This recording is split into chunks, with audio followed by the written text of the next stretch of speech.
Всем привет, достар! Мен сіздерге бүгін күшті үйдегі бөлме гүлдерінің үлкен обзорын жасайтын боламын. Ең бірінші, әрине мен гүлдерім барлығы терезенің алдында тұр.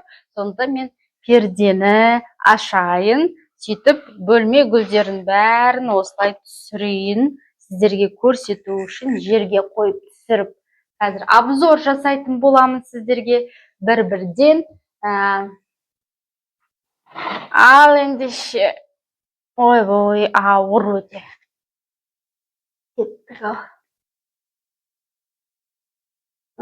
Шулап кетті ғой далада. Так. Ал енді пердені жаба салайық. Сіздерге қазір көрсететін боламын менің гүлдерімді. Ал достар, міне жалпы менің осы гүлдерім әжуа құрмасы. Алдыңғы видеоларды көрген боларсыздар. Мынау әжуа құрмасы осындай үлкен болып өсіп жатыр. Қалғандары лимондар, хлорофитумдер. Менің ең үлкен гүлім осы өсімдігім хлорофитум. Достар, міне осы менің гүлдерім. Бұл үлкен хлорофитум гүлі. Ең сондай қиын емес бұны өсіру, шынын айтсам. Мен бұны жұмыстан қырқып алып келген едім. Тез-ақ осылай өсіп кетті. Үлкен размер болып, қазір ауқымды размерді алып жатыр. Мен бұны қайта қырықтым. Біраз қырқып, содан кейін барып осындай үлкен ауқымды алып осылай өсіп жатыр. Енді келесі бұл да тоже хлорофитум, және де бұл гүлдеріміз лимон гүлі, барлығымызға белгілі.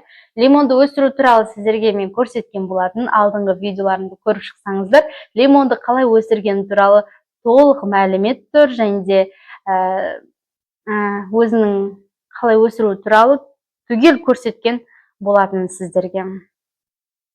Ал енді тағы көрсететін бұл әжуа құрмасы. Әжуа құрмасынан шығарылған осындай керемет құрманың дәнегінен шығарылды.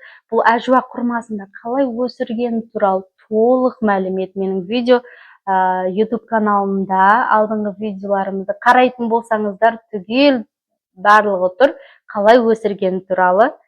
Міне барлығы міне әжуа құрмаларым менің біреу әжуа құрмаларым, 2, 3, 4, тағы да 5-шісі өсіп келе жатыр. Осы менің бөлме өсімдіктерім, лимондарым. Ары қарай мен авокадо өсіруді көздеп отырмын. Құдай қаласа, иншалла, авокадо және де түрлі экзотикалық жеміс-жидектер бар ғой, мысалы, маған ұнайтын ең күшті экзотикалық жеміс-жидек бұл қызыл дракон деп аталады. Қызыл дракон немесе мен атын ұмытып тұрмын, негізі папайя еді аты, сондай еді. Папайя еді, паттайя еді, білмей ұмытып қалдым, шынын айтсам. Негізі халық арасында оны қызыл айдаһар, қызыл дракон деп атайды. Базарға барған кезде қызыл дракон деп айтсаңыз, бәрі енді көрген боларсыздар қызыл драконды. Маған ұнады, содан өсіріп көрсем ба деген ойдамын. Міне менің бөлме өсімдіктерім. Ең үлкен болып шыққан әжуам, міне көрсеңіздер болады. Ең үлкен болып өсіп шықты әжуам. Құдай қаласа, бір 5-6 жылдықта үлкен болады деген сондай бір тілекте отырмын. Лимондарым, әжуа құрмаларым, хлорофитум. Хлорофитум негізі менде гүлдеген еді, әппақ болып, білмеймін не болғанын, көп жаңағы тыңайтқышты қатты қосып жібердім ба, солып қалды гүлдері. Білмеймін, тыңайтқышты қатты қосуға да болмайды негізі, удобрениенші. Достарым, міне пікір қалдырып кетіңіздер. Сіздер де мен сияқты бөлме өсімдіктеріне қызығасыздар ма? Осылай өсіресіздер ма? Әжуа құрмасын айта кетсем, әрине әжуа құрмасы біздің ислам дінімізде үлкен бір қасиетті өсімдік, әрине жеміс-жидек өте организмге пайдалы екені айтылған. Бұл пайғамбарымыздың ең сүйікті жемісі, және де жалпы Сауд Арабиясының, мен естігенім бойынша Сауд Арабиясының наны деп аталады екен бұл құрма.